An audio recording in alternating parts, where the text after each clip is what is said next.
నమస్తే. ప్రస్తుతం మనతో పాటు సీనియర్ జర్నలిస్ట్ జగదేవ్ ఉన్నారు. ఆయనతో మాట్లాడదాం. నమస్తే సార్. నమస్తే సార్, ఈరోజు మురారి రిలీజ్ ఉంది.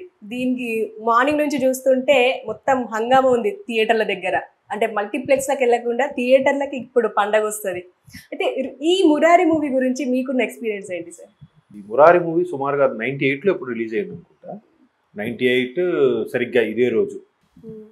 అప్పటి వరకు మహేష్ బాబు ఇమేజ్ని ఒక దాన్ని ఏమంటారు, ఏం యాక్షన్ చేశాడరా అనే రేంజ్ తీసుకొచ్చేసింది. అంటే ఇది 4వ సినిమా అనుకుంటా మహేష్ బాబు కెరియర్లో. ఫస్ట్ రాజకుమారుడు, రెండోది యువరాజు, మూడోది వంశీ. రాజకుమారుడు హిట్, యువరాజు ఓకే, వంశీ ఫ్లాప్ తర్వాత వచ్చిన 4వ సినిమా మురారి.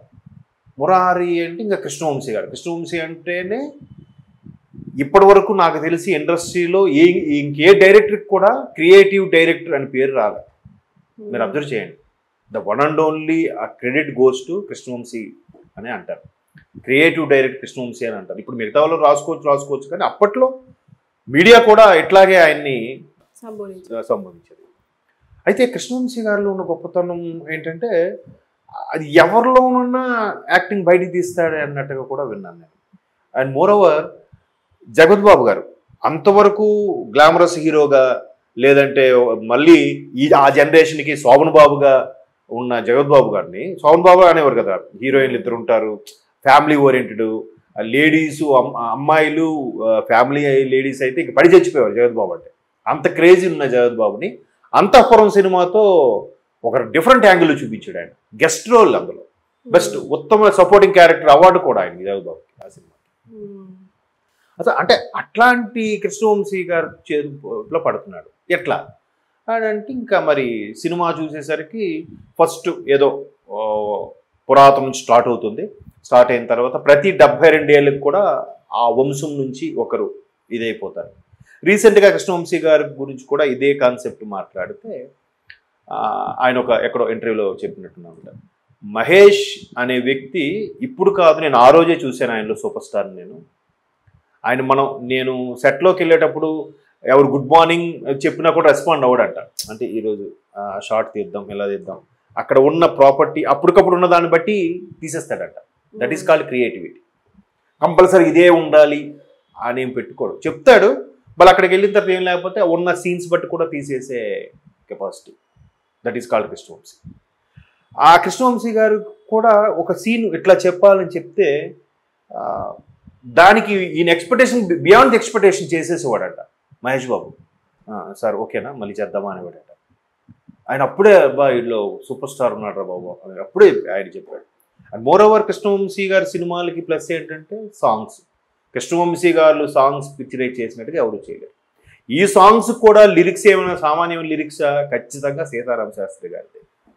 సీతారామ శాస్త్రి గారి దత్తపుత్రుడు కృష్ణవంశీ.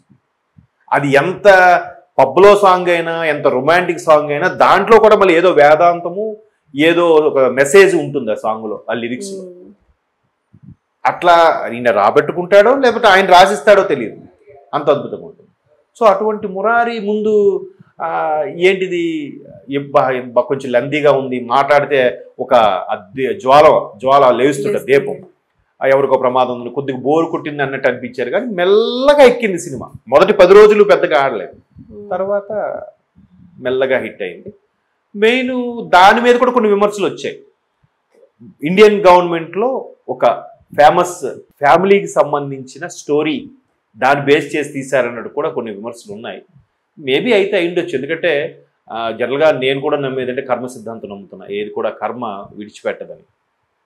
సో దాంట్లో కూడా అది కొన్ని జనరేషన్స్ అయిపోయిన తర్వాత ఆ జనరేషన్స్లో ఎవరి ప్రాణం పోతుంది అనే దానికి కృష్ణవంశీ గారు పెట్టిన కాన్సెప్ట్లో ఆ జనరేషన్లో మహేష్ బాబు ప్రాణమే ఆ జాతకాలకి పోలి ఉంటుంది. అక్కడ దీక్షితులు గారు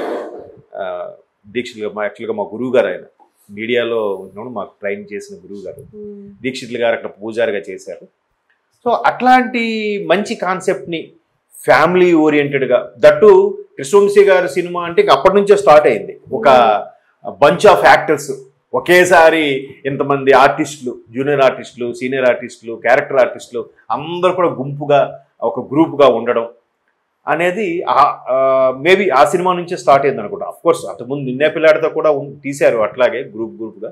బట్ ఆయన సినిమాలు ఎప్పుడు కూడా ఎక్కువ మంది యాక్టర్స్ ఉంటారు, దానివల్ల ఇండస్ట్రీ కూడా పచ్చగా ఉంటుంది, అందరికీ వృత్తి దొరుకుతుంది.